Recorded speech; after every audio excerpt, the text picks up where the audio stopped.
adalah guru terbaik. Setiap adegan petualangan pasti mengajarkan ilmu yang sangat berharga. Alam tidak mengajarkan untuk kaya raya, tapi alam mengajarkan bagaimana kita bersyukur terhadap ciptaan Sang Pencipta.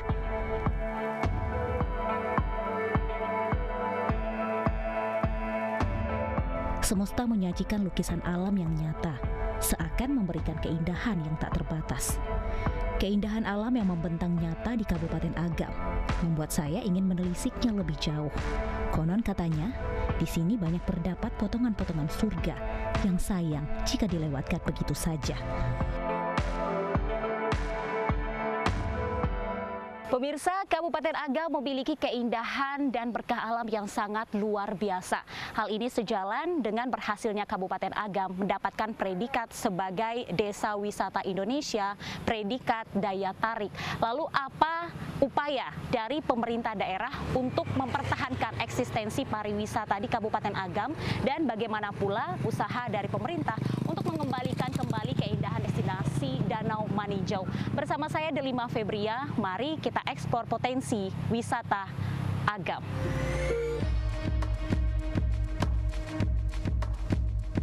Langkah kaki membawa saya berpijak di Kabupaten Agam, salah satu kabupaten di Sumatera Barat yang terletak di kawasan yang sangat strategis karena bisa dilalui jalur lintas tengah dan lintas barat Sumatera. Daerah ini mempunyai kondisi topografi yang cukup bervariasi, mulai dari dataran tinggi hingga dataran rendah, berkisar dari 0 sampai 2.891 meter dari permukaan laut. Memiliki potensi wisata laut, gunung, danau, lembah menjadi berkah alam bagi Kabupaten Agam. Tidak diragukan lagi jika daerah ini bisa meraih prestasi di bidang pariwisata.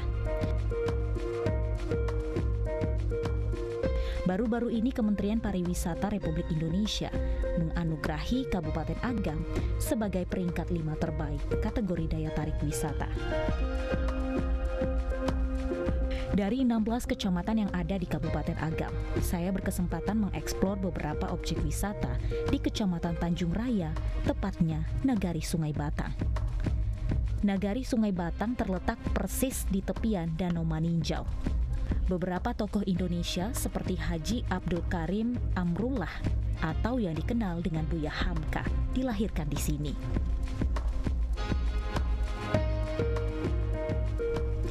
Sampai di Nagari Sungai Batang, Kabupaten Agam, arah angin membawa saya ke sebuah rumah baca Nur Sultan Iskandar.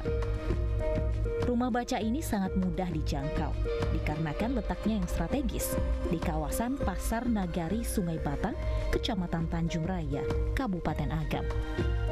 Bentuk bangunan rumah baca Bagonjong yang khas akan budaya Minangkabau ini terbilang sudah lama diabaikan.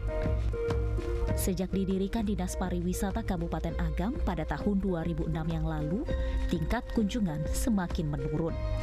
Biasanya, rumah baca Nur Sultan Iskandar ramai dikunjungi pelajar dan mahasiswa dari berbagai daerah karena kaya bahan bacaan.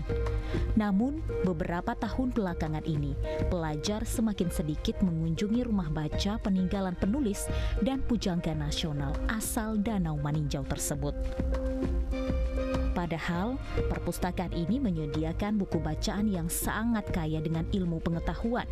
Bahkan, ada buku karangan sastrawan asal Belanda dan Inggris yang tersimpan rapih di sini.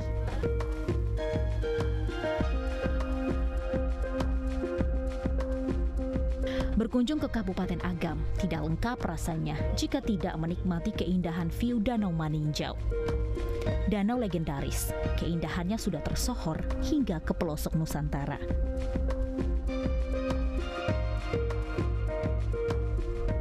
Danau yang menawarkan keindahannya ini memiliki panjang kurang lebih 16 km dan lebar 7 km. Berada di ketinggian 465 mdpl dan kedalaman kurang lebih 165 meter.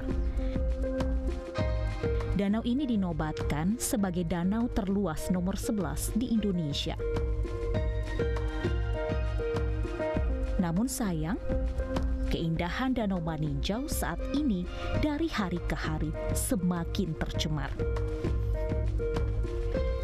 Salah satu penyebab pencemaran di danau ini karena maraknya petani yang menggunakan keramba jaring apung atau KJA yang membuat air danau kotor sehingga ikan-ikan danau maninjau banyak yang mati. Penyelesaian permasalahan danau maninjau sudah dibahas dari beberapa tahun yang lalu. Namun, sampai saat ini belum ada tindakan nyata revitalisasi untuk mengembalikan keindahan danau maninjau.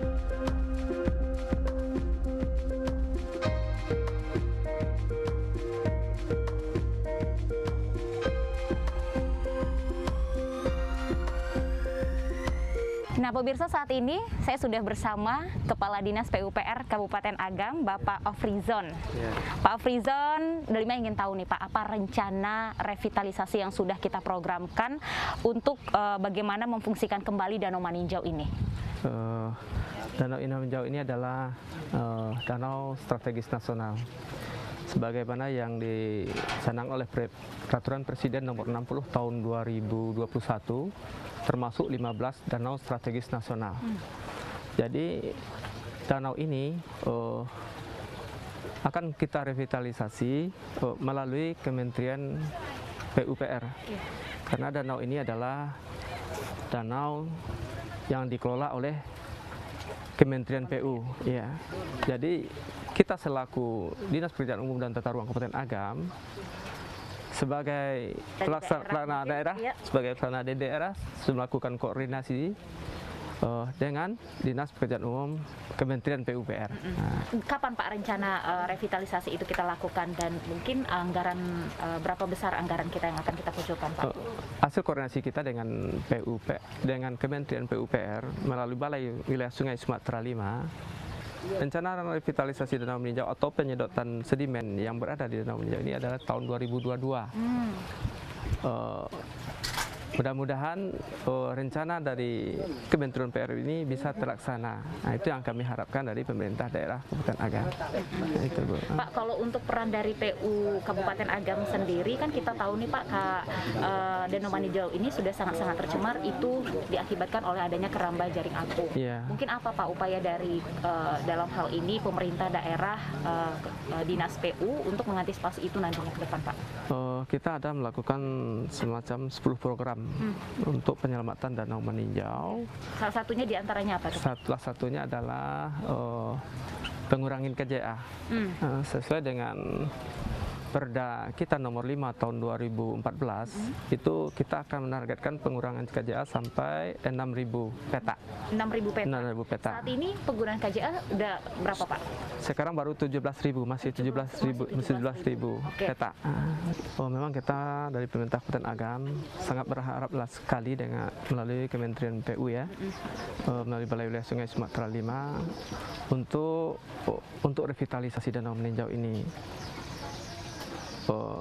Yang hal ini akan sangat berguna sekali untuk kelestarian danau kita.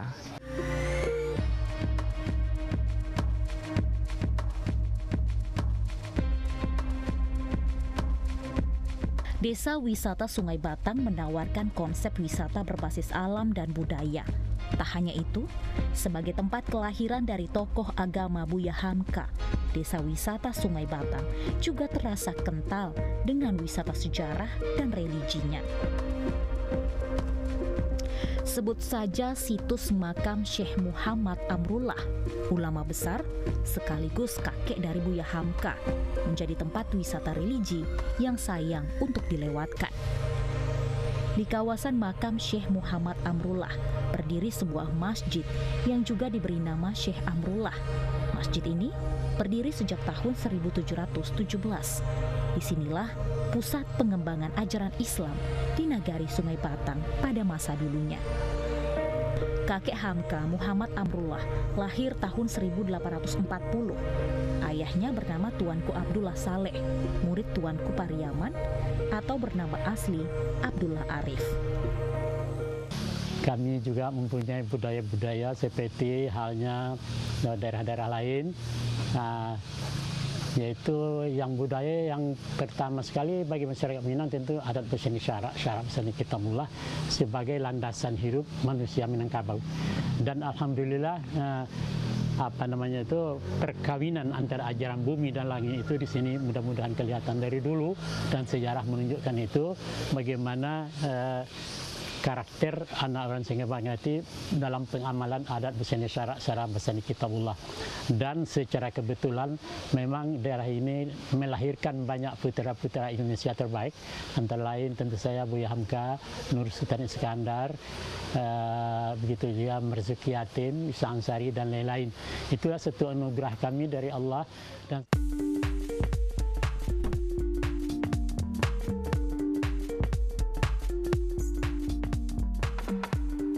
tidak hanya keindahan wisatanya saja, nagari ini juga masih mempertahankan kesenian khas nagari Sungai Batang, yakni tambua. Tambua dibuat sendiri yang berasal dari bahan kayu durian, kemudian dipoles dengan cat dan bisa mengeluarkan bunyi dan nada yang biasanya digunakan untuk mengiringi sejumlah kegiatan kebudayaan di nagari Sungai Batang. Ini masih dilakukan hingga saat ini, guna melestarikan seni budaya Salingka Nagari yang ada di Sungai Batang. Tidak salah, nagari ini dinobatkan menjadi desa wisata terbaik. Ya, kami dari Pokdarwis Sungai Batang telah melakukan pengembangan semaksimal mungkin untuk menggali potensi-potensi wisata di Sungai Batang, baik itu potensi alam, budaya maupun seni. Karena Pokdarwis Sungai Batang berbasis wisata religi. Kami lebih menerapkan ke religinya. Kalau alam bagi kami adalah salah satu penunjang wisata kami. Dan kedepannya pun kami akan berbenah diri semaksimalnya untuk lebih maju, lebih mengembangkan wisata di nagari Sungai Batang ini. Kami butuh dukungan dari semua lapisan, baik dari masyarakat Sungai Batang, Pemda, Kabupaten, Provinsi maupun pusat. Itu pesan-pesan kami, karena kami keterbatasan kami dengan biaya, dengan seluruh keterbatasan, alhamdulillah kami bisa mendapat anugerah wisata Indonesia.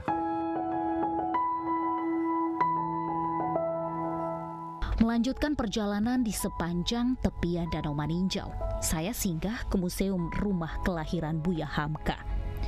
Museum Rumah Kelahiran Buya Hamka terletak pada ketinggian yang lebih tinggi 5 meter dari jalan raya di sekitarnya. Museum ini menghadap ke arah barat Danau Maninjau. Memiliki bentuk arsitektur layaknya rumah gadang dengan atap bergoncong dan hiasan ukiran Minang. Bangunan museum ini sebelumnya merupakan rumah yang ditempati Hamka sejak lahir hingga sebelum pindah ke Padang Panjang. Rumah milik nenek Hamka tersebut hampir diluluh lantakkan pada masa pendudukan Jepang di Indonesia. Setelah sekian lama, pada tahun 2000 muncul gagasan dari Gubernur Sumatera Barat pada waktu itu Zainal Bakar untuk membangun kembali rumah tersebut dengan tetap mempertahankan bentuk aslinya, kemudian menjadikannya sebagai museum. Penggalan cerita Buya Hamka ada di sini. Koleksi benda-benda peninggalan sang ulama masih tersimpan rapi di sini. Ratusan buku, majalah, dan arsip-arsip tentang Hamka tersimpan di dalam lemari kaca. Sementara puluhan foto terpajang di dinding-dinding hampir di setiap sudut ruangan.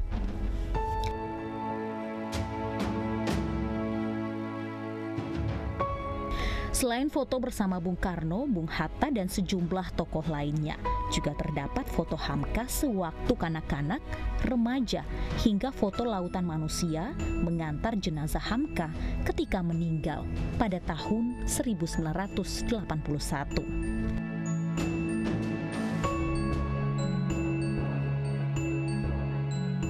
Di ruang kamar terdapat tempat tidur dengan kain kelambu berwarna putih yang dahulu menjadi tempat tidur Hamka. Selain itu, juga terdapat ruangan khusus yang dilengkapi kursi-kursi peninggalan orang tua Hamka dan lampu gantung kuno. Jika berlama-lama di sini, pikiran membawa saya membayangkan masa dulunya sang sastrawan Indonesia. Begitu banyak peninggalan dan karya tulisan Hamka yang tak lekang sampai sekarang.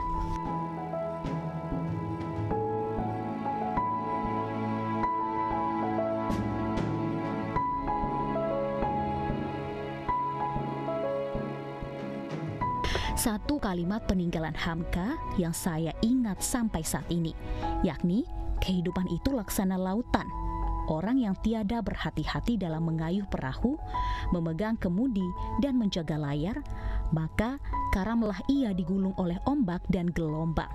Hilang di tengah samudra yang luas, tiada akan tercapai olehnya tanah tepi.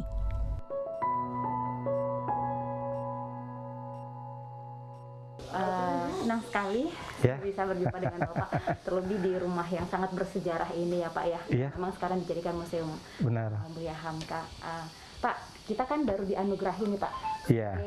Anugerah Desa Wisata Indonesia Kabupaten Agam, itu peringkat kelima ya Pak ya. Baru kemarin. Benar. Kedepannya Pak, apalagi pengembangan pariwisata yang akan kita kembangkan di sini, karena kita sudah mendapatkan reward itu. Ya, seperti yang kita plot di dalam visi misi kita, memang kita sangat berharap pariwisata kembali menjadi andalan bagi Kabupaten Agam di dalam mengungkit perekonomian di Kabupaten Agam.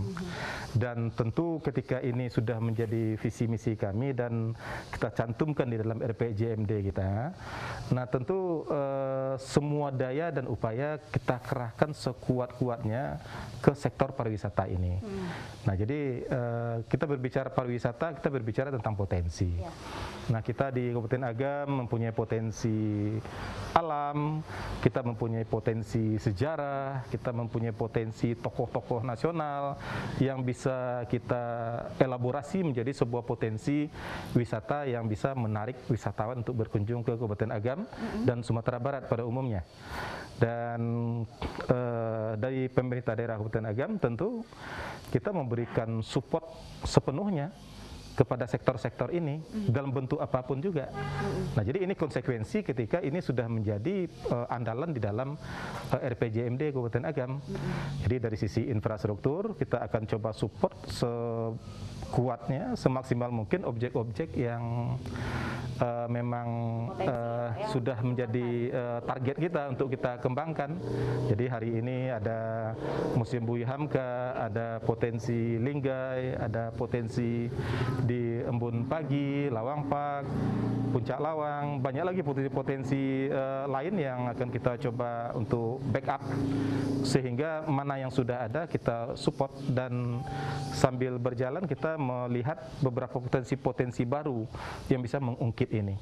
Nah jadi itu rencana kita ke depan untuk sektor-sektor yang bisa kita backup dengan APBD Kabupaten Agam. Kita akan coba backup sekuat semaksimal tenaga lah ya untuk mengangkat ini. Ini tidak hanya bagus di pesona alamnya saja, tetapi juga ada wisata budaya dan juga sejarahnya yang bisa kita unggulkan kepada pengunjung ya Pak ya? Iya benar sekali. Nah jadi memang kita mempunyai, kalau dari sisi alam kita mempunyai potensi yang cukup komplit ya. Kita punya pantai di Tiku, kita punya 2 gunung, ada Singgalang, ada Merapi, kita punya danau meninjau, kita juga punya sebuah danau juga yang cukup unik di Kamang sana, Terusan Kamang, yang cukup unik dari sisi alamnya, dan juga ada beberapa museum di kita, dan semua potensi ini pemerintah daerah Kabupaten Agam coba untuk mengkolaborasikannya, dan tentu yang jauh lebih penting dari itu adalah membangun sumber daya manusia kalau menurut saya, karena sekuat apapun dan sehebat apapun kita punya potensi dari sektor apapun, ketika SDM tidak kita garap dengan baik itu percuma.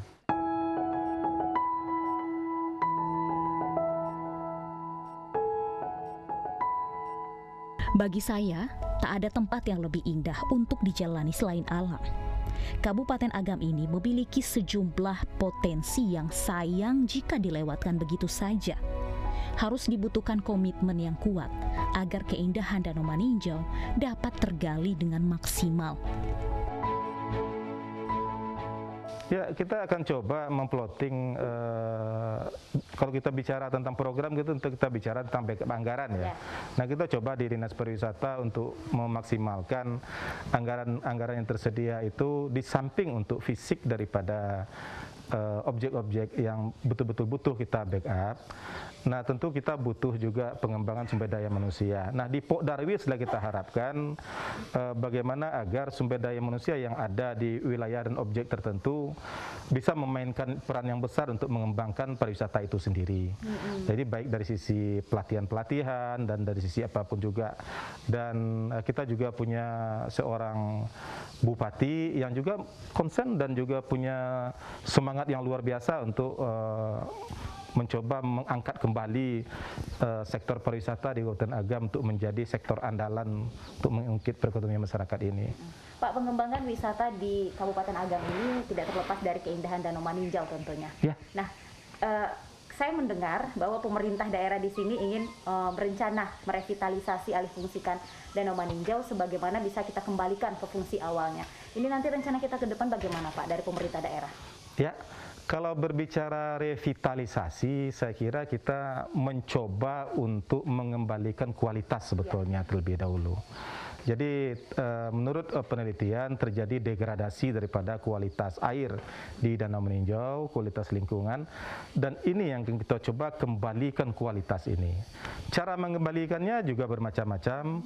Ada mungkin ide-ide tentang penyedotan, ada ide tentang merasionalisasikan jumlah mungkin keramba, kita berbicara tentang bagaimana mengelola sampah di lingkungan ini, bagaimana kita mengelola penggunaan bahan kimia di dalam sektor pertanian untuk di lingkungan danau ini, dan juga bagaimana agar masyarakat juga menyadari betapa pentingnya danau ini untuk kehidupan, baik itu untuk persoalan sumber airnya maupun persoalan untuk kepentingan pariwisata dan bahkan juga sekaligus juga untuk persoalan perikanan yang pada hari ini dinikmati oleh masyarakat.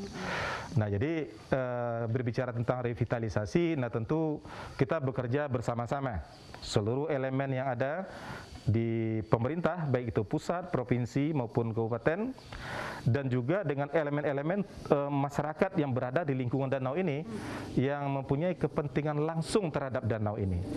Nah, jadi ada yang punya kepentingan langsung di sektor pariwisata, ada yang mempunyai kepentingan langsung di sektor perikanan, dan banyak lagi sebetulnya kita yang punya kepentingan di sini, dan inilah yang sekarang sedang dicoba untuk juga untuk dimaksimalkan bagaimana kita membuat agar danau ini kembali kualitasnya seperti awal dahulu. Dan untuk itu tentu kita lakukan ini dengan cara yang sangat perlahan-lahan, dengan cara yang bijak, sehingga sektor perekonomian masyarakat tidak terganggu dengan upaya-upaya revitalisasi yang kita lakukan, dan juga sektor pariwisata bisa juga memainkan perannya, dan perlahan-lahan beban danau ini kita coba untuk dikurangi dengan cara-cara yang memang dilakukan secara bertahap dan cara yang bijak.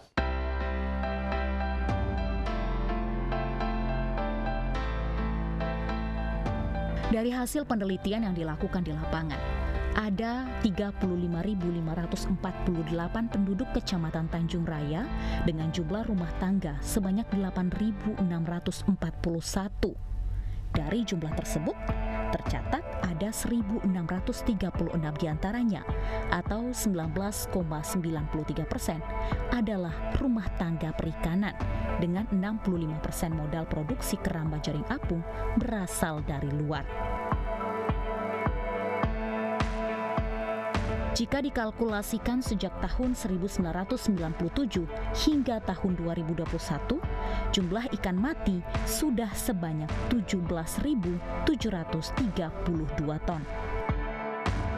Dibutuhkan moratorium untuk menghentikan aktivitas ekonomi keramba jaring apung.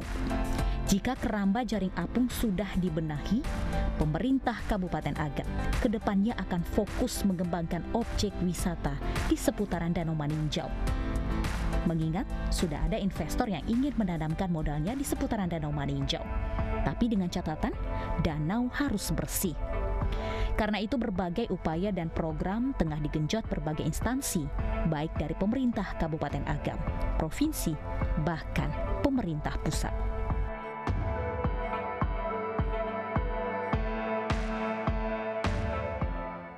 Pemirsa, peran bersama antara pemerintah, Pok Darwis, dan juga masyarakat sangat dibutuhkan untuk pengembangan wisata Danau Maninjau dan juga desa wisata yang saat ini tengah dikembangkan oleh pemerintah, sehingga masyarakat bisa merasakan manfaat dari wisata itu sendiri dan juga bisa berdampak terhadap perekonomian daerah Kabupaten Agam. Saya Delima Febria, sampai jumpa.